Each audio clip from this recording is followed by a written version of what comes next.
Mais dans le ciel, on peut voir aussi les planètes rétrogradées. De temps en temps, on les voit ralentir, rebrousser chemin, puis repartir. Les astronomes, jusqu'à Copernic, se sont tirés les cheveux pour en rendre compte. Comme pour le Soleil, les planètes ne peuvent pas parcourir uniformément un cercle centré sur la Terre dans le système de Ptolémée. Dans leur parcours, leur vitesse varie elle aussi, mais pas leur diamètre, qui ne sera pas observable avant l'invention de la lunette. Cette fois, c'est leur luminosité qui varie. Au moment de la rétrogradation, les planètes extérieures voient leur luminosité culminer, comme si elles étaient plus proches de nous.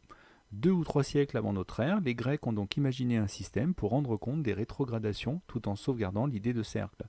On peut reproduire ce phénomène si la planète tourne sur un second et petit cercle, l'épicycle, qui peut être géométriquement équivalent à l'excentrique, les petites bulles qu'on a aperçues tout à l'heure.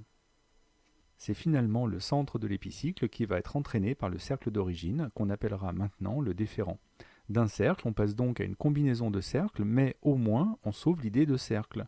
À l'apogée, c'est-à-dire au plus loin de la Terre, les deux mouvements s'ajoutent et la luminosité de la planète est la plus faible. Au périgée, au plus proche de la Terre, sa luminosité est donc plus forte. Mais le meilleur est à venir. Toujours au périgée, les deux mouvements s'opposent.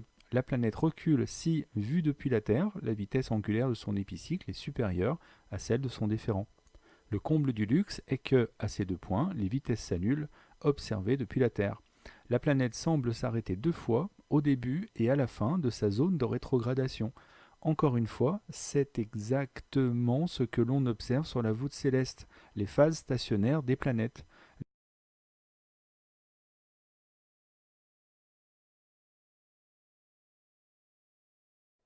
Ici, vous allez voir que la planète donc, semble se déplacer dans le sens inverse des aiguilles d'une montre. Donc, elle va toujours dans le même sens. Et puis là, elle semble s'arrêter. Puis ça revient en arrière. Et puis ça va de nouveau s'arrêter. Et puis ça repart dans l'autre sens. Donc c'est la rétrogradation. La planète est allée dans un sens, puis dans l'autre, et puis elle est repartie dans son sens.